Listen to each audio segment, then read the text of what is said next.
Orang qanaah itu dia esensi hidupnya adalah manfaat dan dia khawatir waktunya sia-sia.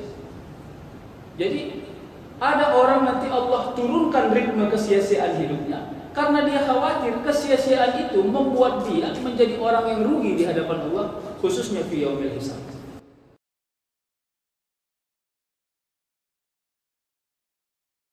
Bismillahirrahmanirrahim. Assalamualaikum warahmatullahi wabarakatuh. Hamdan wa syukran lillah, salatan wa salaman ala rasulillah la nabiyya ba'da. Wa asyhadu an la ilaha illallah wa asyhadu anna Muhammadan abduhu wa rasuluh. Allahumma shalli ala Muhammadin tibbil qulub wa dawaiha wa afiyatil abdani wa shifaiha wa nuril absari wa diyahiha wa ala alihi wa sahbihi ajma'in. Subhanaka la ilma lana illa ma 'allamtana innaka antal alimul hakim. Hasbunallahu wa ni'mal wakil, ni'mal maula wa ni'mal nasir. Ghufranaka rabbana wa ilaikal masir. Wa la haula wa la quwwata illa billahil aliyyil azim. Bapak Ibu yang dirahmati Allah, kita berdoa diampunkan Allah dosa-dosa kita, diberikan bimbingan, hidayah, petunjuk. Umur kita ini adalah amal soleh yang berterima di sisi Allah Subhanahu wa Ta'ala. Kita juga berdoa, doa-doa, harapan, cita-cita, tujuan diijabah Allah Subhanahu wa Ta'ala. Dijauhkan Allah kita dari mara bahaya, diberikan Allah keturunan-keturunan yang mulia dan taat kepada Allah Subhanahu wa Ta'ala. Secara khusus, saudara-saudara kita yang sakit diberikan Allah kesembuhan, kesehatan, keafiatan. Saudara-saudara kita yang sedang miskin, yang sedang kesulitan, diluaskan Allah rezekinya, dimudahkan Allah urusannya. Saudara-saudara kita yang sedang lemah imannya, diberikan Allah hidayah. Insyaallah kita semua adalah orang-orang yang husnul khatimah. Salawat dan salam kita hadiahkan kepada Rasulullah sallallahu alaihi wasallam. Allahumma sholli ala sayyidina Muhammad wa ala alihi wa sahbihi ajma'in. Mudah-mudahan kita tetap istiqamah menjadikan Rasulullah sebagai uswatun hasanah. Bapak Ibu,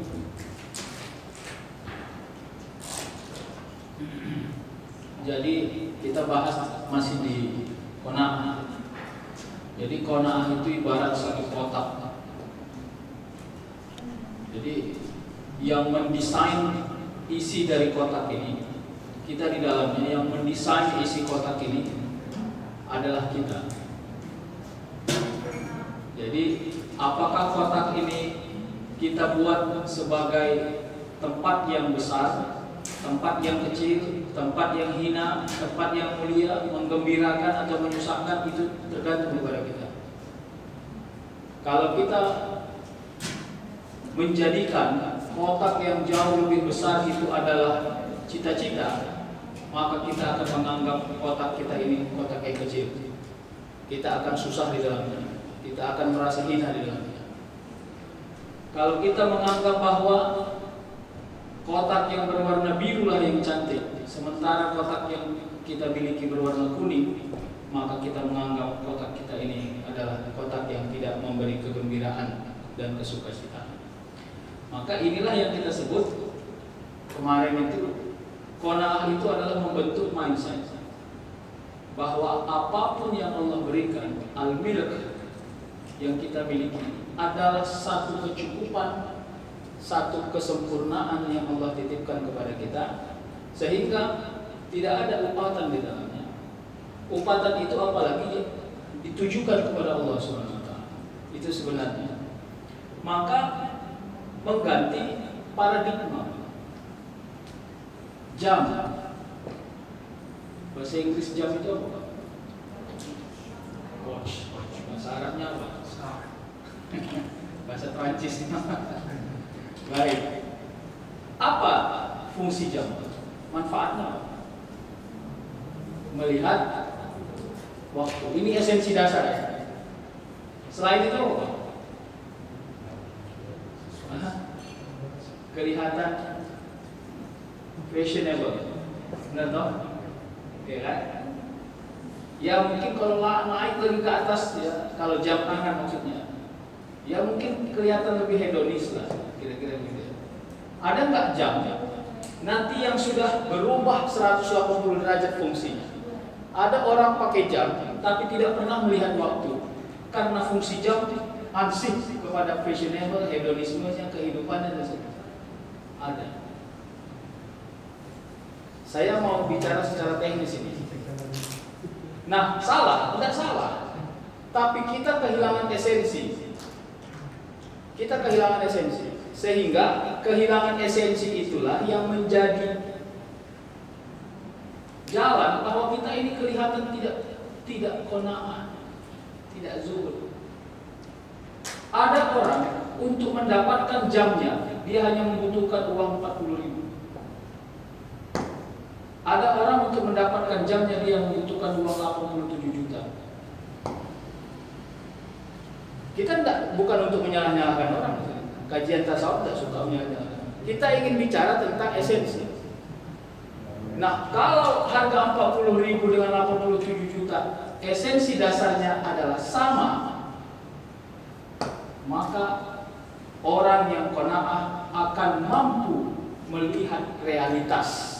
Saya tidak bilang ada yang lebih baik, ada yang tidak baik. Bisa juga yang 87 juta ketemu dengan esensinya. Kenapa? Karena mungkin dengan memakai jam 87 juta ini terjaga kehormatan dirinya, terjaga fitnah-fitnah orang kepada dirinya, terserah. Tapi yang menjadi masalah adalah kalau kita memakai sesuatu yang kehilangan esensi dasar, kebutuhan dasarnya hilang. Dan saya sebut tadi mindset. Makanya para sufi itu selalu saya katakan, kalau dia masih bisa mengambil manfaat dari sesuatu yang tidak dia cari, dia akan memilih itu. Itu paradigma puasa itu. Bagi sufi, puasa itu adalah sesuatu yang membahagiakan. Kenapa? Karena bagi dirinya puasa itu adalah jalan membiasakan perut, ini perutnya. Kalau kata orang Medan, kebutuhan sejengkal katanya. Untuk beradaptasi dengan rasa lapar, sampai nanti laparnya itulah yang menjadi puncak kebahagiaan. Itu kalau mau misalnya mau dominan lah kira-kira. Nanti hasil apa yang menjadi? Hasilnya begini, Pak. Ini tidak dikotomik ya, mohon maaf kalau saya sampaikan ini jangan anggap bahwa ada orang hebat, ada orang hebat. Baju esensinya adalah menutup aurat. Oke? Maka tentang berapa harga baju yang bisa kita beli, kita pakai, kita cari tanpa merusak rezeki orang lain, menzalimi rezeki orang lain, kita anggap inilah yang paling pantas untuk menutup aurat kita. Jadi tidak ada di sana percaya diri atau tidak percaya. Saya tidak pede ini, baju saya harga murahan. Kenapa? Karena dia sampai kepada esensinya. Ini maksud saya.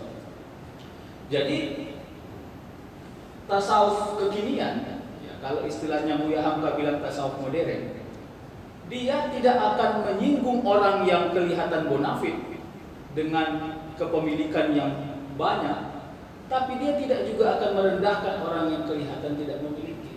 Karena semua kepemilikan harus bertemu dengan kemanfaatan. Kalau tidak bertemu dengan kemanfaatan, maka hilang kejuhudan, hilang pula qanaahnya. Nah, jadi termasuk ketika kita berbuat sesuatu yang sia-sia, berbuat sesuatu yang mubazir. Allah benci betul kepada orang yang mubazir. Apa itu mubazir? Sudah tahu dia bakal sayang, sudah tahu dia bakal sia-sia, tapi masih dibuatnya. Jadi saya pernah ditanya sama orang, Pak Ustadz, apa hukumnya kami membuat taman dan kolam di depan rumah? Nah, dia kan bicara tentang esensi. Saya bilang mubah, boleh. Apalagi dengan melihat kolam dan melihat taman, terhibur hati, tenang jiwa, merasa memuji engkau kepada Allah atas semua ciptaan yang Allah ciptakan di muka bumi ini. Nah itu dia. Jadi harus ketemu kita dengan manfaatnya. Itulah inti dari zuhud dan qanaah itu. Apapun yang kita lakukan, apapun yang kita beli, apapun yang kita miliki, Pertemukan dia dengan manfaatnya. Tidak semata-mata hanya untuk menunjukkan bahwa saya bisa dan mampu, tapi kita bertemu dengan manfaatnya. Kira-kira gitu. Ini kemarin yang sudah kita selesaikan ya. Ini kriteria manusia modern. Saya mau merendahkan saja bahasanya supaya enak. Ini Pak, gejala ini sudah muncul di kita. Ya. Berharap mulia di sisi Tuhan tanpa meninggalkan dominasi kelalaian dan kesalahan. Nauzubillah. Merasa cukup pada kondisi teologi dan spiritual yang ada. Merasa bahwa sholat kita sudah cukup, zikir kita sudah cukup, sedekah kita sudah cukup, tidak perlu ditambah. Kemarin kan sudah saya katakan, ada dua keadaan yang sangat disanjung oleh syaitan. Pertama, kalau manusia itu berbuat jahat, bangga dia. Yang kedua, kalau dia manusia itu berhenti berbuat baik. Itu dua keadaan yang paling disenangi oleh syaitan. Kalau dia tidak bisa goda kita berbuat jahat, dia goda kita untuk berhenti berbuat baik. Begitu. Bagaimana manusia sering memberhentikan perbuatan baiknya, merasa cukup atas amalnya. Saya kira sudah cukuplah saya beramal, Pak. Saya kira sudah terlalu banyaklah saya bersedekah. Kalimat ini senang betul setan mendengar. Kalau bisa sering-sering kita ucapkan ini. Kenapa? Karena bagi dia merasa pantas atas amal itulah pintu masuk keriaan. Ria itu penyakit. Jadi memang kalau saya sering kasih simbol, kita ini tidak risih dengan sampah yang kelihatan. Ini Pak, kalau udah habis diminum, nanti kita taruh di depan ini, kita buang sembarangan, akan mudah orang mengutipnya. Karena dia sampah yang kelihatan. Tapi kita ini lebih sering risih dengan sampah yang tidak kelihatan, Pak. Makanya kalau masjid ini disapu 2 kali sehari atau 3 kali sehari, bukan sebab banyak sampah yang kelihatan, karena ada debu yang membuat risih kita punya tapak kaki menginjaknya. Makanya harus disapu. Dan itulah debu itu penyakit yang tidak kelihatan, Pak. Jadi makanya zona aman pertama itu adalah kalau kita bukan pelaku dosa besar. Itu zona aman pertama. Zona aman kedua adalah kita bukan penikmat dosa. Zona aman ketiga adalah kita orang yang menjauhkan diri dari dosa-dosa kecil. Zona aman keempat adalah kita membiasakan diri tidak terjebak dengan keabayan. Jadi keabayan itu sia-sia, itu bahasa lainnya. Itu adalah satu kesenangan lain dari setan kepada kita. Karena manusia itu sempit waktunya, Pak. Saya pernah nonton satu film, Pak. Ini film baratnya ini. Cuman ya mudah-mudahan menjadi iktibar saja. Jadi katanya nanti 1000 tahun yang akan datang kalau bumi ini masih ada, manusia akan membuat alat tukar tidak lagi dengan uang, tidak ada mata uang, tapi dengan waktu. Jadi manusia itu lahir katanya, ya namanya film apa orang barat kan imajinasi yang terlalu tinggi. Tapi saya ingin melihat film itu dengan falsafah wal nasri tadi. Jadi katanya begitu lahir seorang bayi, lengket di sini detik waktunya misalnya 72 tahun. Lalu dia pergi belanja, dia bayar pakai waktunya. Misalnya belanja sesuatu 5 menit, kurang waktunya. Besok dia bekerja dibayar lagi pakai waktu. Karena ternyata melalui film yang saya tonton itu, manusia khawatir dia kekurangan waktu di masa depan. Dia tidak khawatir kekurangan uang, tapi dia khawatir kekurangan waktu. Makanya pertanyaannya sederhana, apakah mungkin Allah mengurangi 24 jam? Atau Allah tetap membuat 24 jam sebagai jatah waktu kita, tapi Allah kurangi esensi dari 24 jamnya. Manfaatnya itu dikurangi Allah. Di sanalah letak sia-sia tadi itu, Pak. Ya. Jadi kan bekerja efektif, Pak. Ini kadang-kadang kalau bicara dalam dunia pekerjaan, ada bos bilang gini, kenapa Anda tidak masuk kantor? Pak, saya walaupun tidak masuk kantor, kerjaan siap. Saya tidak penting kerjaan siap, yang penting Anda ada di kantor. Nah, itu. Jadi ada orang punya falsafah, tidak perlu kerjaan siap, yang penting hadir orangnya. Nah, ternyata orang-orang modern sudah merubah paradigma, Pak. Dia risih nengok orang hadir, tapi kerjaan sudah siap. Kenapa? Karena kerjaan itu tidak dibentuk oleh kehadiran, tapi kerjaan itu dibentuk oleh kesiapan melakukannya. Jadi kalau kita bangun pagi, jam 5 pagi habis subuh, kita sudah bawa PR untuk yang dikerjakan di kantor jam 9 pagi, tapi kita bisa melakukannya jam 5:15 pagi. Kenapa tidak harus kita kerjakan sejak pagi? Tapi kadang falsafah kita membentuk, ini kan masih di rumah, padahal harusnya bisa kita kerjakan, kita punya waktu luang di waktu yang lain. Inilah maksud saya. Mengelola inilah bagian dari menghilangkan kesia-siaan itu tadi. Bagaimana kita mengurangi kesia-siaan di dalam diri kita, sehingga apa yang kita kerjakan itu punya efek terhadap kehidupan kita. Ya. Dulu kepada mahasiswa saya pernah bilang begini, Anda nyuci piring pakai apa? Ini anak kos nih. Anda nyuci piring pakai apa? Pakai air. Oke. Nyuci baju pakai air. Mandi pakai air. Kenapa ada istilah anak kos hari Sabtu dan Minggu itu adalah hari membabu sedunia? Itu anak kos itu Pak.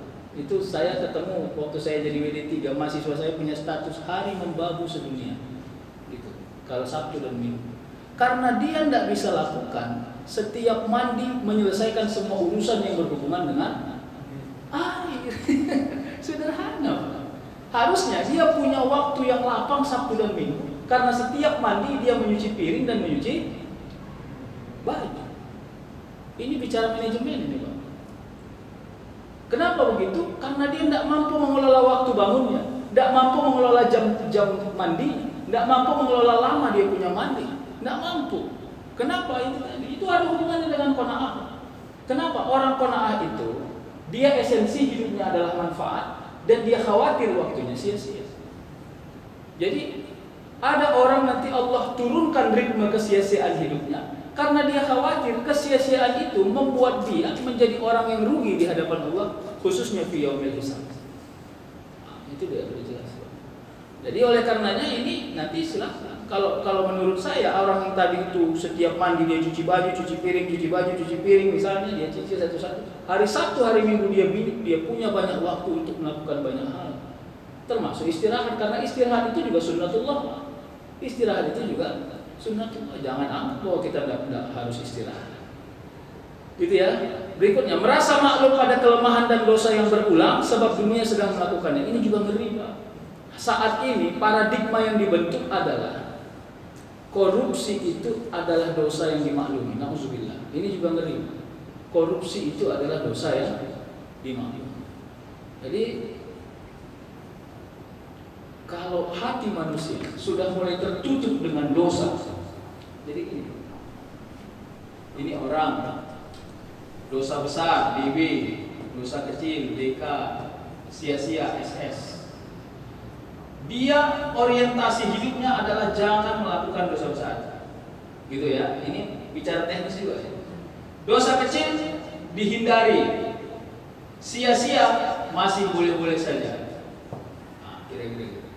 Lalu dia jebak diri dia dengan dosa kecil bahwa itu maklum. Melihat orang berbuat dosa besar, punya falsafah dalam kepalanya, asalkan bukan aku yang ngerjain dia saja, sehingga dia tidak mau tahu. Nah lama-lama dosa besar ini muncul kepada dirinya menjadi satu kebiasaan. Ini yang gawat Pak. Ya. Coba ya kalau kita bicara tentang paradigma manusia yang sangat rasional. Kenapa orang jahiliyah itu berani menguburkan anak perempuannya hidup-hidup? Tidak masuk akal itu. Apakah orang zaman dahulu itu tidak belajar hak asasi manusia? Apakah tidak ada rasa kasihan di dalam diri mereka? Kalau kita mau bentuk pertanyaan-pertanyaan banyak, kayaknya tidak masuk akal itu. Tapi itu lazim akan terjadi manakala karakter berpikir kita sudah ditutup. Itu tadi. Merasa bahwa dosa kecil dimaklumi, lama-lama dosa besar pelan-pelan dimaklumi. Jadinya orang jahiliyah itu menurut saya lebih khawatir dia terhina dirinya di hadapan manusia daripada rasa kasih sayangnya kepada anaknya, sehingga dia dengan sukacita menguburkan anak perempuannya hidup-hidup, khawatir anak perempuannya merusak dia punya generasi. Gitu sebenarnya Pak. Jadi kalau bicara dengan cara berpikirnya orang normal, nggak akan mungkin itu dikuburnya anaknya hidup-hidup. Sekarang silahkan cek TV Pak. Saya sengaja nonton salah satu stasiun televisi menjelang sore Pak. Pulang kerja, istri saya ada di situ. yang kejadian aneh-aneh Pak. Saya bilang, istri saya bilang, kok suka kali nonton kayak gini? Enggak, saya mau lihat bahwa benar dunia ini aneh Pak. Anak perkosa orang tua perkosa anak, anak membunuh orang tua, tetangga membunuh tetangga, istrinya yang sedang hamil 4 bulan dibunuh, ditanam di kloset. Enggak masuk akal semua. Tapi terjadi Pak. Nah itu, kenapa? Menurut saya ini merasa maklum pada kelemahan dan dosa yang berulang. Sebab dunia ini sudah begitu realitanya. Ini mengerikan. Makanya memang kita harus jadi orang nyinyir, Pak. Nyinyir. Kepada siapa kita nyinyir? Kepada anak-anak kita yang terdekat. Silakanlah cek, Pak. Itu semalam ada suami karena cemburu membunuh istrinya, ditanam di dalam kloset. Nah, udah itu pura-pura sedih dia. Ya, pura-pura nyari. Rupanya dia. Menurut saya ini kejahatan yang tidak masuk akal. Tidak masuk akal kejahatan ini. Tapi kenapa? Yaitu tadi, kita ini adalah orang yang berlindung di dalam kebaikan kita dan tidak mau tahu dengan kejahatan orang lain.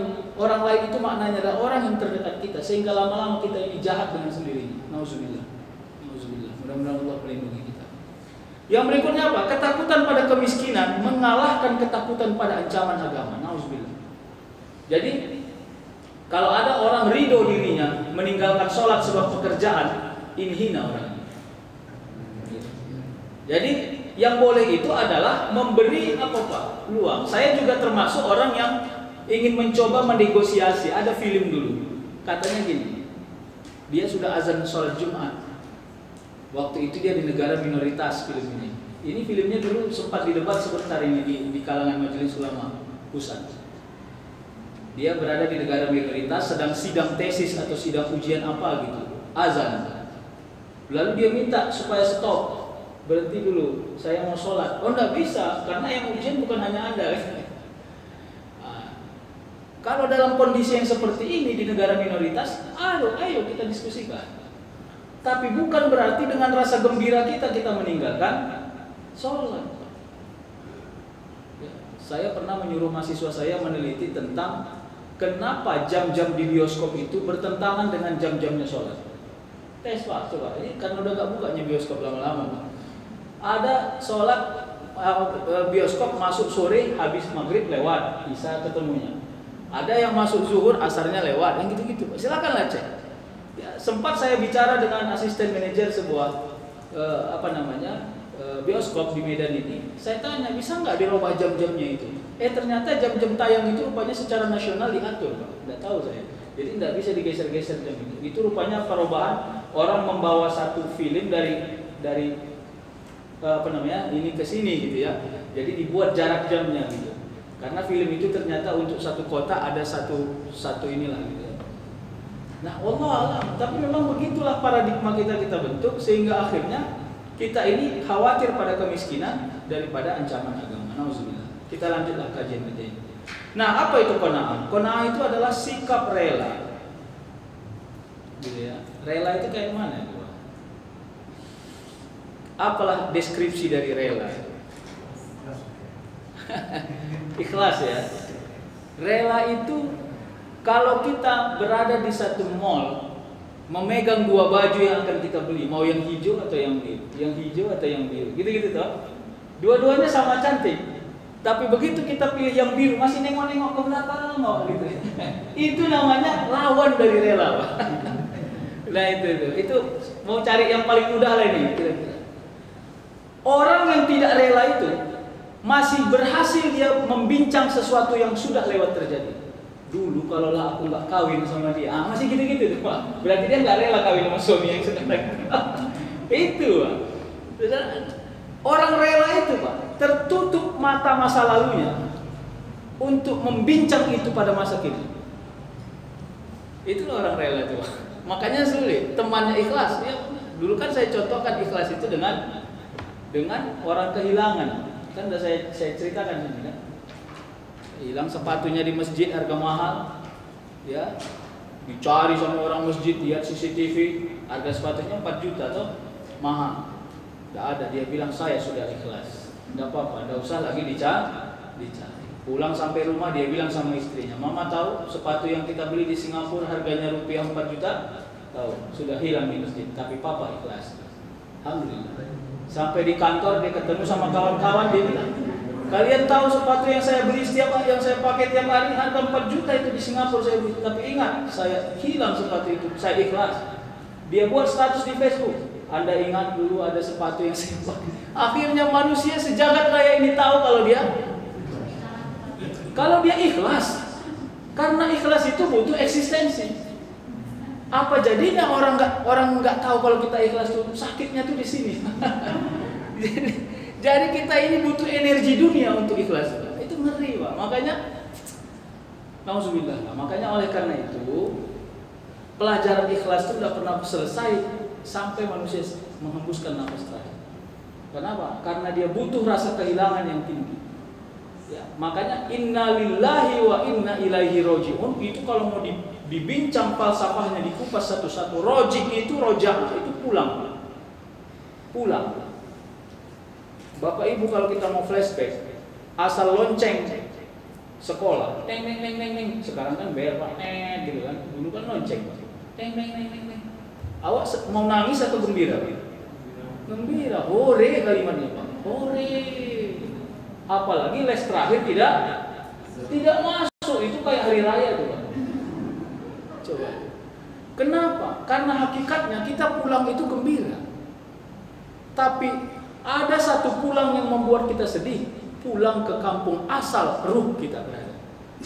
Makanya aneh, makanya itu kalau ahli tasawuf selalu menyebut kematian itu tidak musibah.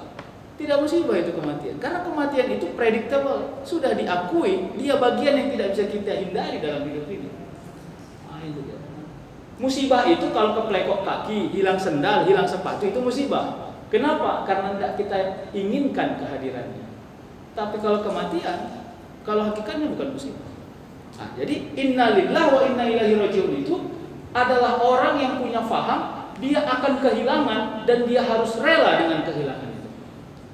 Jadi makanya rela itu qanaah itu sikap rela menerima dan merasa cukup atas hasil yang diusahakannya serta menjauhkan diri dari rasa tidak puas dan perasaan kurang.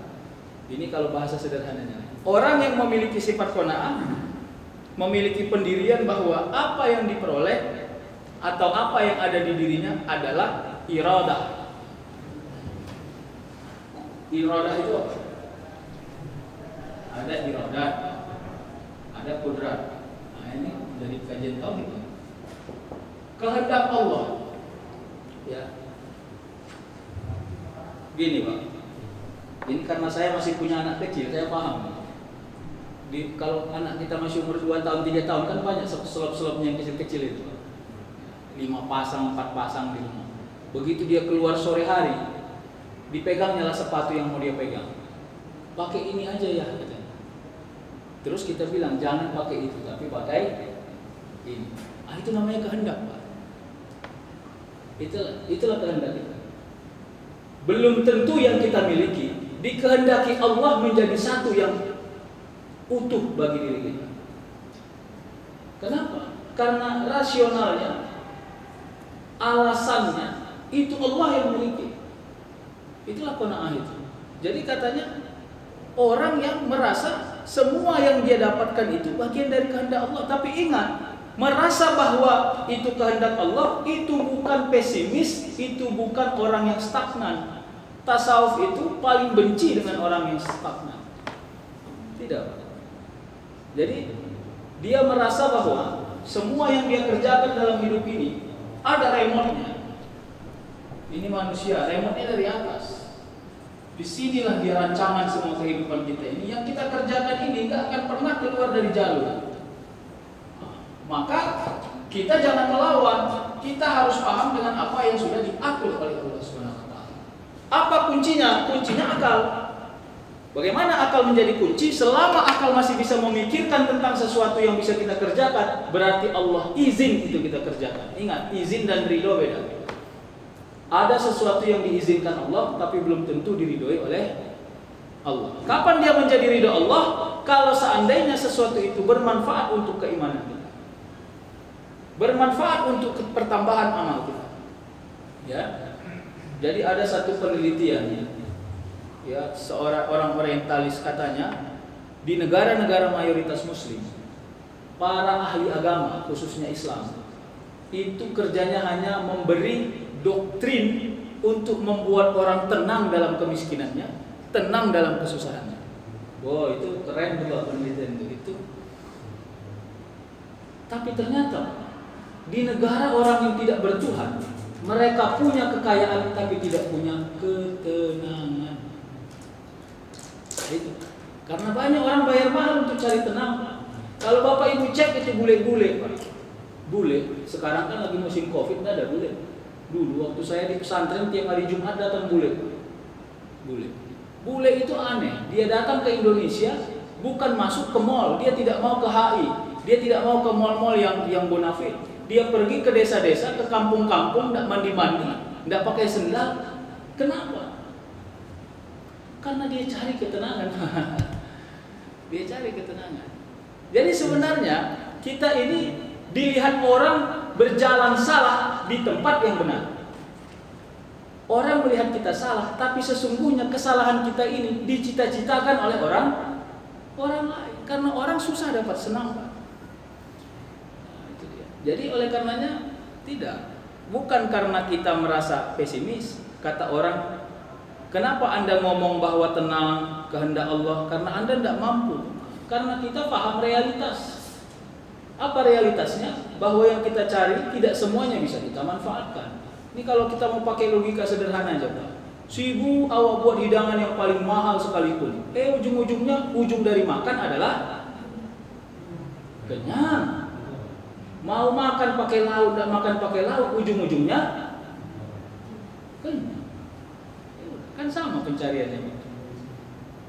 Kalau kita bicara esensi manfaat, maka kita kurangi ritmenya. Kalau makan telur juga kenyang, makan ikan juga kenyang, makan ayam juga kenyang, makan daging juga kenyang, maka yang kita cari itu sebenarnya apa? Nah gitu, kalau mau dibolak-balik ini, Pak. Kalau yang dicari toh adalah kenyang dan semua yang kita makan bisa mengenyangkan, maka tidak perlu bersusah payah untuk mencari kenyang. Jadi gitu aja. Jadi ya ini kalau mau dievaluasi semua, sebenarnya kita sering merasa malu dengan diri kita sendiri. Kalau saya bilangnya gitu, ya, merasa malu dengan diri kita sendiri. Orang-orang tua dulu berdialog begini. Saya dengar dialog itu dalam sebuah pengajian wirid emak-emak yang umurnya 60 tahun ke atas. Saya ada kajian emak-emak wirid, umur pesertanya 60 tahun ke atas. Lebih banyak batuk sama bersin di ruangan itu. Coba. Jadi ada satu mak-mak ngomong begini, aku heran kali cucuku itu kalau ndak hidup AC ndak bisa dia tidur. Wah, kalau kita dulu mana ada itu AC, ndak ada AC tidurnya. Pak, itu kita alami sekarang, Pak. Apa bedanya manusia dulu dengan manusia sekarang? Oke lah, apa namanya efek rumah kaca, efek apa terserah lah kita sebut itu semua kan. Tapi nggak tahu kita ini memang menjadi manusia yang bergantung hampir 80% kepada mesin yang diciptakan oleh teknologi. Nah, tidak perlu menyalahkan siapapun. Makanya kekayaan manusia zaman sekarang adalah melepas ketergantungan pada mesin. Sebenarnya itu orang kayanya, Pak. Jadi makanya kan kemarin saya bilang orang kaya itu adalah bisa tidur walau tidak ada AC, sederhana. Kenapa? Karena dia dapat nyenyak, tidak pakai modal mahal, sama seperti nyenyaknya orang yang pakai modal mahal. Saya dapat nyenyak kalau pakai AC harga 4 juta, spring bednya 6.500.000, TV yang lengket di dinding 7.800.000, di total semua hampir 25 juta. Waduh, di mana tersender di situ? Tidur, ngeces pula di bantainya. Bayangkan. Jadi sebenarnya kalau kita bicara esensi, malu kita, Pak. Kenapa? Karena begitu. Rongit, tahu rongit? Nyamuk. Rongit. Awak dulu coba ingat tuh, musimnya pasang obat nyamuk, Pak. Begitu jam 10 malam udah asap aja semua di kamar Pak. Coba bayangkan, itu pun nggak ada batuk, nggak ada bengean segala macam kan. Coba. Ada manusia tidur dia, rongit itu pun malas menggigit dia. Ini kawan ini makannya makan nggak bagus ini, rugi aku menggigit dia. Makan enak, nyamuk senang menggigit kita. Nah, sebenarnya kalau mau banding-banding ini malu kita, Pak. Makanya ini yang kita sebut. Ya. Seorang sufi dulu pernah dicaci oleh seorang kaya. Ini udah saya ceritakan kemarin. Katanya gini, wahai orang miskin, kau hanya menengadah tangan ke atas meminta kepada Tuhanmu, tapi Tuhanmu tidak pernah kasih. Kasihan betul kau. Kenapa kau tidak berdiri tegak berusaha mencari apa yang kau inginkan? Kau lihat aku, rumahku besar, aku berlindung di rumahku. Istanaku mewah, aku berlindung di dalam istana. Lalu sufi yang kelihatan menjadi seperti orang orang jalanan ini, sambil tertawa dia bilang, wahai manusia yang masih berlindung di bawah atap, masih pakai atap aja udah sombong kau. Aku tidur langsung atapku langit, nggak pala sakit aku. Kau aja masih penyakitan walaupun kau berlindung di bawah atap. Kau bisa sombong setelah rumah dan istanamu besar. Aku tidak punya apa-apa, aku merasa senang dan bahagia dengan Allah Subhanahu wa taala. Tapi ini jangan ditiru, habis ini kok pergi pula orang semua ke tengah jalan. Jangan, bukan begitu maksudnya. Saya mau katakan, kebahagiaan itu tidak keadaan yang menciptakan, tapi sebenarnya adalah sangka baik kita kepada Allah yang menciptakan. Begitu. Sehebat apapun keadaannya, kalau sangka kita buruk kepada Allah, tidak ada yang baik gitu, Pak. Cobalah masuk rumah makan mewah, Pak. Ini kalau diracun kayak mana ini? Kalau aku diracun nggak jadi kita makan, Pak. Kenapa? Karena khawatir yang terlalu tinggi. Abi Nasr As-Sarraj, ini saya mencoba mengutip beberapa pandangan-pandangan para ulama lah ya tentang qanaah. Ada tingkatannya, pertama al-mubtadi, pemula. Katanya qanaah itu adalah orang yang kosong tangan dan hatinya dari harta kepemilikan. Kosong itu, Pak, tidak ada, zero. Tangan dan hatinya. Tangan itu analoginya adalah adidaya. Apa namanya itu ya? Kekuatan. Hatinya itu adalah harap. Jadi bukan hanya dayanya yang kosong, harapnya juga kosong. Dari harta kepemilikan. Bukan rezeki, Pak. Karena kalau dalam kajian Islam, apalagi pendekatannya tasawuf, rezeki dan harta kepemilikan itu beda. Rezeki itu adalah yang disediakan Allah kepada kita, yang mampu kita memanfaatkannya. Tapi harta kepemilikan adalah sesuatu yang kita cari, kita miliki secara legalitas, secara de jure, secara de facto kita miliki, tapi belum tentu semuanya bisa kita manfaatkan. Jadi dia kosong dari situ. Yang berikutnya, Pak, al-mutahaqqiqin. Golongan orang yang memiliki yang kuat, memiliki keyakinan yang kuat kepada. Jadi gini, Pak, feeling itu bersambung. Tapi ini jangan dibuat kajian yang tidak pakai teologik ya. Saya suka nggak senang kalau ada orang mampu mengelola feeling, tapi dia tidak taat kepada Allah. Jadi feeling ini sebenarnya bisa dikelola, Pak. Itulah kalau dulu pelatihan kenapa ada pesulap yang digini-ginikannya sendok itu kan, bisa bengkok. Gitu. Memang kalau mau dilatih-latih bisa ya. Dan dulu kenapa banyak orang-orang yang ahli-ahli hakikat itu seperti kelihatan mampu dia bersihir. Ya, bersihir itu dalam makna magic lah kira-kira gitu ya. Karena memang diberikan Allah kekuatan itu kepada dirinya. Para wali-wali itu terbuka kasabnya. Dia mampu melihat sesuatu yang terjadi di balik tembok ini. Tapi bukan itu tujuannya. Ini yang salah, Pak. Kadang-kadang ada orang berzikir tujuannya supaya tahu apa yang terjadi di balik tembok. Itu yang salah. Zikir itu tujuannya dekat kepada Allah. Lalu setelah itu Allah hadiahkan kepada dirinya seperti kasab bisa melihat sesuatu yang di luar terjadi. Itu bonus, bukan itu tujuan utama. Jadi ada orang feelingnya itu memang baik karena sudah dijadikan Allah apa yang dia pikirkan. What do you think? Apa yang Anda pikirkan, itulah yang akan Allah berikan. Ini Pak, kalau udah sampai derajat kayak gini, hebat ya. Ini kadang-kadang Allah sering meleceh kita pada hal-hal yang kecil, Pak. Apa contohnya? Terpikir waktu pas hujan-hujan, aduh enak kali hujan-hujan ini makan bakso ya. Aduh enak kali ya. Tiba-tiba lewat tukang bakso, tong bakso aja. Tahu aja. Kadang-kadang Allah lecehkan kita pada masalah-masalah yang kecil, Pak. Kenapa? Karena feeling kita kuat.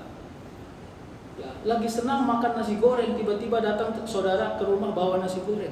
Pas sekali, aku lagi mikirkan nasi goreng lah tadi. Karena feeling kita kuat. Bagaimana feeling yang kuat itu? Sangka baik kita itu utuh untuk bisa makan nasi goreng. Bagaimana sangka baiknya? Gini, Pak. nanti kalau udah selera kali aku keluar aku dari rumah kan ada duit beli nasi goreng, nggak sulit kali. Kira-kira gitu. Sehingga akhirnya muncul karena kita merasa kita mampu. Tapi pada hal-hal yang besar tidak kuat gitu. Makanya ada orang yang tidak percaya diri dengan doanya. Ya Allah ya Tuhanku, kasihkanlah aku rezeki yang banyak ya Allah. Dalam hatinya ngomong, mana mungkin di koperasi aja masih ada utangmu, mana mungkin. Gitu. Itu yang muncul di hatinya. Sehingga akhirnya kontradiktif antara dia punya hajat dengan dia punya feeling, dia punya sangka baik. Jadi kalau mau pakai manajemen yang paling teknis, sebenarnya inilah yang dikelola. Rasulullah SAW coba cek dalam sejarah. Dia setiap musafir tidak pernah bawa bekal banyak. Ya, kalau dalam sejarah itu tempat minumnya itu segini ya, ukuran orang besar dulu kan segini kecil itu. Dia berjalan di padang pasir yang tandus, tidak masuk akal itu bawa minuman segitu. Awak aja pergi ke mall bawa minumannya 5 biji. 1, 2, 3, 4 taruh tas. Ya kan? Kenapa? Khawatir haus. Kenapa bisa begitu? Karena Rasul paham, yakin, tahu bahwa setiap langkah ada rezeki. Setiap langkah ada rezeki. Nah, kira-kira begitu. Nah, inilah yang dikuatkan kenapa akhirnya al-mutahaqqiqin ini adalah keyakinan yang kuat kepada Allah yang tidak putus sinyalnya, tidak terganggu sinyalnya. Tapi tidak mengganggu. Ingat ya Bapak Ibu, saya termasuk harus menguatkan ini bolak-balik. Mutahaqqiqin ini tidak mengganggu ikhtiar, sedikit pun tidak mengganggu ikhtiar. Ya. Jadi anaknya mandi hujan main bola di sana, ya kan? Bininya sudah resah, nanti bang flu, cemana ini bang, jemputlah gitu kan?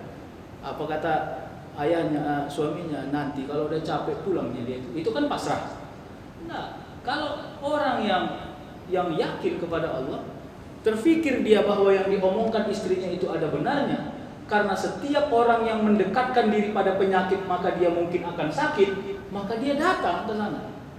Bukan karena dia khawatir anaknya sakit berlebihan, karena dia anggap itu ikhtiar. Datang ke sana adalah ikhtiar, tidak boleh sepele. Itu dia. Jadi orang yang mutahaqqiqin itu tetap ikhtiar dia kerja. Dia cari rezekinya. Tentang jumlah, tentang manfaat, tentang hasil yang banyak atau tidak banyak, itu dia tidak lagi putuskan, dia tidak lagi hakimi.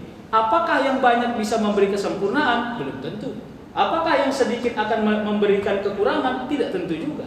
Karena bisa jadi terbalik-balik. Kadang-kadang sedikit yang didapat, Allah buat sedikit pengeluarannya. Banyak yang didapat, Allah gemukkan pengeluarannya. Kan yang gitu-gitu yang selalu terjadi. Ya, golongan yang ketiga ini, golongan yang mengetahui dan meyakini. Mengetahui dengan apa, Pak? Kalau kita mengetahui itu dengan apa? Dengan ilmu. Makanya golongan yang memiliki ilmu meyakini itu dengan apa? Dengan hati, feeling tadi. Ya, jadi golongan yang mengetahui dan meyakini bahwa jikalau dunia diberikan pada mereka dengan status kepemilikan yang halal, dijanjikan pula ketiadaan hisab di akhirat atas status kepemilikan tersebut. Jadi ini sebenarnya kalimatnya kalau mau diberi pahamnya bahwa apapun yang kita miliki di dunia ini, tapi tidak menjadi hasil pada kita di akhirat, kita anggap itu menjadi zon. Nah, itu dia. Walaupun yang kita miliki di dunia ini halal. Gitu. Jadi makanya itulah falsafahnya para sufi dahulu, untuk kelihatan tidak terlalu ngoyo dia mencari dunia secara ansih.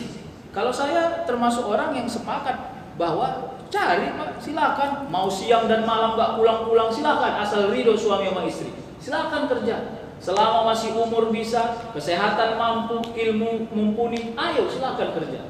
Tapi ingat, jangan kita bergantung semata-mata hanya pada hasil yang kita dapatkan. Gitu dia, supaya kita nothing tulus. Nothing tulusnya itu akan berbuah kepada ridho tadi itu, berbuah kepada ikhlas dalam setiap kehidupan. Imam Ghazali, dia menyebut ada 3 tanda qanaah. Jadi kalau kita merujuk pandangan Imam Ghazali. Pertama katanya, tidak merasa bahagia dengan wujudnya harta dan tidak merasa susah atas ketiadaan harta. Jadi, kalaupun ada harta itu, Bapak Ibu, yang merusak rasa dekat kita kepada Allah, kalau bicara hakikat ya, bahagia. Ibu-ibu ini sayang nggak kepada suaminya? Ikhlas jawabnya. Jangan tidak ikhlas. Sayang ya. Kalau datang kawan ke rumah ibu-ibu, kawan ibu-ibu yang sudah 25 tahun nggak ketemu, tiba-tiba surprise masuk ke dalam rumah, bisa nggak terlupa kita sama suami kita satu saat? 2 jam itu, mau minum pun suami awak biasanya buat kopi, buat sendirilah banget ya. Gitu. Kenapa? Karena rasa bahagia yang terlalu merusak hajat asli kita yang biasa kita hajatkan. Kira-kira gitu. Makanya adanya harta tidak perlu terlalu bahagia.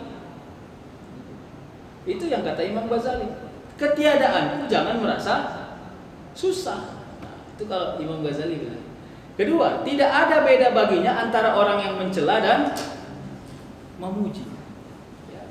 Jadi kalaupun ada orang mencela, katanya, kalau pakai pendekatan syairnya para sufi, bagaimana melihat pujian dalam celaan? Katanya adalah orang yang mencela itu sedang memujimu dalam sembunyi dalam kata-kata. Jadi katanya kalau menurut syair itu orang yang mencela itu justru dia yang benar-benar memuji. Kenapa? Karena dia sedang cek kita sampai pada hal yang paling serius, sehingga dia tidak sempat bilang yang baik, dia langsung bilang yang jeleknya dulu. Nah, itu kalau orang mencela itu. Nah, kalau orang memuji, tidak sombong kita sebab pujian, karena pujian itu adalah penghakiman awal terhadap keistiqomahan. Kan kalau ada orang bilang, "Wih, ibu, enak kali lah bakso ibu ini." Aku seumur-umur makan bakso, baru bakso ibu inilah yang paling enak aku makan. Oh, itu harusnya stres kita mendengar itu. Besok dia datang ke rumah kita, dia makan bakso, kok nggak seenak yang semalam ya ibu? Yang pening kepala awak. Ya. Kenapa? Karena pujian itu adalah penghakiman awal terhadap keistiqomahan. Jadi kalau ada orang memuji kita, dia sedang bilang, bisa nggak kau istiqomah? Sedang gitu tuh sebenarnya. Jadi sebenarnya tidak perlu bahagia kali dalam pujian. Kalau orang bilang, "Oh Bapak, saya senang dengan Bapak tiap hari ada di masjid di awal-awal saya senang. Begitu besok nggak nampak nyawa di dalam masjid, Bapak ini nggak jelas juga." Nah ini hati-hati loh. Yang berikutnya adalah hatinya merasa tenang hanya jika tertuju kepada Allah, dan yang mendominasi dalam hatinya adalah manisnya taat. Ingat, jadi Imam Ghazali ini sangat emosional membuat kalimatnya. Dia buat manisnya taat. Manisnya itu kan emosional, itu subjektif. Manis itu kita identikkan dengan buah. Kalau bapak ibu makan kuini, masih ketemu nggak dengan kuini yang masak? Masih ya? Apalagi makan mangga. Saya ini termasuk orang yang paling takut makan mangga, karena dari seringnya saya makan mangga, ketemu selalu mangga yang asam. Jadi jadi oleh karenanya Pak, ya ini masih teringat lagi mangga yang jatuh di luar itu. Mana kemarin ada ibu yang nanya. Manisnya taat ini, kenapa Imam Ghazali menyebut taat itu sebagai sebuah kemanisan? Karena sebenarnya kalau kita mau kaji, rezeki yang paling mahal dan besar itu adalah taat itu tadi. Taat itu. Jadi kalau kita mau evaluasi semua, apalagi di kulturnya orang kontemporer, orang modern seperti kita ini, orang modern seperti kita ini, Pak, sulit dia beradaptasi dengan teks asli karena dia mau substansi. Coba orang baca Quran, saya pernah ketemu sama majelis qiraah Quran. Kalau istilah kita tadarus dalam bulan Ramadan, nggak dibaca lagi ayatnya Pak, langsung arti-artinya Pak. Yang jelas tidak di Medan, di Jawa, tapi saya tidak sebut Jawanya mana. Nah itu, waktu itu saya berada di sana. Jadi ada majelis, saya sholat di samping mereka. Mereka sedang membuat majelis 4-5 orang untuk baca Quran. Dan jika Allah mengatakan begini, saya pikir ini udah habis siap ayatnya, masih baca arti. Saya tunggu bentar, sambung berikut yang sambung, langsung arti dibaca. Mohon maaf Pak, nggak salah, itu benar, udah paten itu buka Al-Quran. Tapi kadang-kadang sentuhan kita tidak suka lagi pada sentuhan yang asli. Sama kayak zikir. Zikir untuk iktikaf itu memang ada riwayat, ada hadis dan Rasul mengamalkan itu. Jadi kalau orang yang sangat rasional, dia akan bilang untuk apa iktikaf? Yang penting esensinya saja. Apa esensinya? Iktikaf itu dekat kepada Allah. Dekat kepada Allah itu adalah nahi mungkar, tidak mengerjakan yang jelek. Maka saya sudah tidak mengerjakan yang jelek walaupun tidak pernah I'tikaf. Jadi akhirnya i'tikaf itu kehilangan jati diri. Ini maksud saya. Sering kayak gitu, ruhnya hilang.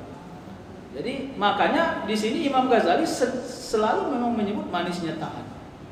Ada orang yang merasa sedih atas sedekahnya. Sedih atas sedekahnya karena dia merasa sedekahnya hari ini terlalu besar, padahal beban hidupnya masih membutuhkan apa yang dia sedekahkan. Nah, sebenarnya disitulah manisnya taat. Merasa bahwa apa yang kita miliki ini dominan dikeluarkan kepada orang yang membutuhkan, lalu Allah akan membuat kita beradaptasi dengan keadaan yang sekarang. Itu kalau Imam Ghazali menyebutnya, makanya tidak main di zona aman. Sedikit lagi ya. Nah, ini fungsinya. Saya pakai istilah-istilah yang sekarang, stabilisator mindset. Seorang muslim yang memiliki sifat qanaah akan selalu berlapang dada, berhati tentram, merasa kaya dan berkecukupan dan bebas dari keserakahan. Inilah dia, Pak. Keserakahan inilah yang paling sulit kita hindari. Jadi kalau merasa gini ya, cengeng gitu. Aduh, dia dapat segitu, aku enggak, nyesal kali aku enggak datang. Kalau aku datang tadi kan aku dapat segitu juga. Kira-kira yang gitu, kalimat-kalimat gitu tuh kan sering muncul di kepala kita. Udah jelas, tak ada rezeki yang tertukar. Wa ma min dabbatin fil ardi illa 'alallahi rizquha. Itu janji Allah. Enggak pernah ada rezeki yang tertukar. Kalau itu memang tak jadi, makanya kau bilang kalau. Kalau jadi takkan kau bilang kalau. Kalau aku datang lebih cepat, mungkin aku dapat lebih banyak itu, Pak. Enggak, memang Allah udah enggak takdirkan itu rezekimu. Makanya kau dibuat lambat, udah begitu saja. Jadi ini yang menjadi fungsi dari qanaah. Jadi kalau kawan saya dulu bilang katanya, kalau mau panjang umur, qanaah lah. Kenapa? Qanaah itu membuat akal tidak ribet bekerja. Ada mesin padi lah, dari jam 5 subuh bekerja terus mesin itu sampai jam 10 malam. Mau mesinnya dari bunyinya jam 10 malam udah gitu mesin. Kasihan awaknya. Itulah akal kita ini yang bekerja terus dipres untuk berpikir cemana supaya hidup kita nyaman, tenang segala macam. Makanya disebut stabilisator mindset. Yang berikutnya adalah dinamisator. Kekuatan batin yang mendorong seseorang untuk meraih kemenangan hidup berdasarkan kemandirian dengan tetap bergantung kepada karunia Allah. Saya kasih tahu aja kata kuncinya. Pertama, kata kuncinya kekuatan batin. Itu kata kunci pertama, keyword itu. Karena kalau hanya pakai kekuatan akal, tidak akan pernah kita tenang. Maka harus pakai kekuatan batin. Ya. Anak sayang kepada orang tuanya itu tidak pakai kekuatan rasional. Kalau pakai kekuatan rasional, itulah yang terjadi di negara-negara maju. Di negara-negara maju, biasa itu ayah dan ibunya ditaruh di panti jompo. Selesai, Pak. Nggak usah maju-maju kali. Singapura saja contohnya. Ya, makanya kalau Bapak Ibu pergi ke Singapura, itu yang nyapu jalan, yang menjadi pelayan kafe, itu orang tua, Pak. Supir taksi. Cek, karena mereka sudah pensiun dari kerjanya. Anaknya nggak mau nampung, anaknya berhitung. Kalau kau tidur di rumahku mau berapa? Aku bayar kau. Paling nggak kau kerjalah keluar dulu. Dan itu terjadi, Pak. Ya gitu. Jadi harus kekuatan batin yang menciptakan rasa sayang antara satu dengan yang satu, sehingga kekuatan itulah yang membuat kita merasa masih mencintai ayah dan ibu kita, walaupun hari ini dia menyusahkan hidup kita. Mohon maaf, Pak. Menyusahkan dunia. Bolak-balik dibawa ke rumah sakit, ke puskesmas, nanti mau pipis dibeli pula lagi pampersnya. Mohon maaf, Pak. Kenapa? Karena kekuatan batin yang membuat kita tetap bertahan di situ. Kekuatan batin yang mendorong seseorang untuk meraih kemenangan. Coba ya, kata kunci kedua adalah kemenangan. Ya, apa itu ya? Muflih. Ya. Qad aflahal mu'minun. Ya. Falah. Hayya 'alal falah gitu ya. Falah itu menang. Ada orang menang tapi tidak beruntung. Ingat. Ada orang menang beruntung. Saya kasih tahu siapa orang menang tidak beruntung. 5 menit lagi. Gini. Dia lombanya di luar kota. Modal untuk lomba dari mulai ongkos sampai bahan semua di total 10 juta. hadiahnya 5 juta. Menang dia Pak, juara 1, tapi hadiahnya tidak mencukupi dari modal asal. Itu Pak, itu kita sering menang tapi tidak beruntung Pak. Kita heboh hidup di dunia ini, mengumpulkan semua yang kita anggap menjadi keberuntungan kita. Memang menang kita Pak, tapi tidak beruntung. Nah, itu. Jadi inilah yang disebut tentang kemenangan. Makanya disebut oleh definisi ini, dinamisator itu orang yang pakai kekuatan batin, dia mendapatkan kemenangannya dan dia mandiri. Karena kemandiriannya itu sebab dia bergantung kepada Allah, bukan melepas ketergantungan dari Allah. Jadi orang mandiri itu karena dia bergantung kepada Allah. Gitu dia. Kalau dia tidak bergantung kepada Allah, dia tidak mandiri. Kenapa? Karena dia yakin Allah akan kasih jalan kepada dia. Baik, saya kira itulah, mungkin sekali lagi insyaallah ya, sekali lagi qanaah ini selesai. Karena di ujungnya ini nanti mindsetnya, ada mindsetnya, sehingga nanti Bapak Ibu sebenarnya kuncinya di sini. Bukan berarti saya bisa merubah kita semua, enggak. Jadi di sini kita nating tulus, ya, melihat proses manusia orang itu hidup dari mulai yang susah dan seterusnya. Orang kaya sekarang Bapak Ibu, coba suruh dia cerita, pasti yang paling tertarik dia menceritakannya adalah tentang bagaimana dia proses menjadi kaya. Dulu dia yang miskin, tidak tertarik dia menceritakan dia kaya. Coba lagu-lagu senang jarang orang suka, lagu-lagu sedih orang suka. Kenapa ini? Coba silakan dicek lah itu. Karena memang kita ini sebenarnya sering hati kita beradaptasi pada kehilangan, pada kemiskinan, pada kesusahan. Sebenarnya kita jauh lebih beradaptasi dengan itu. Cuman kita pura-pura saja beradaptasi dengan sesuatu yang berbeda. Wallahu a'lam bishawab, mudah-mudahan manfaat. Kalau ada tanya jawab saya persilahkan. Assalamualaikum warahmatullahi wabarakatuh.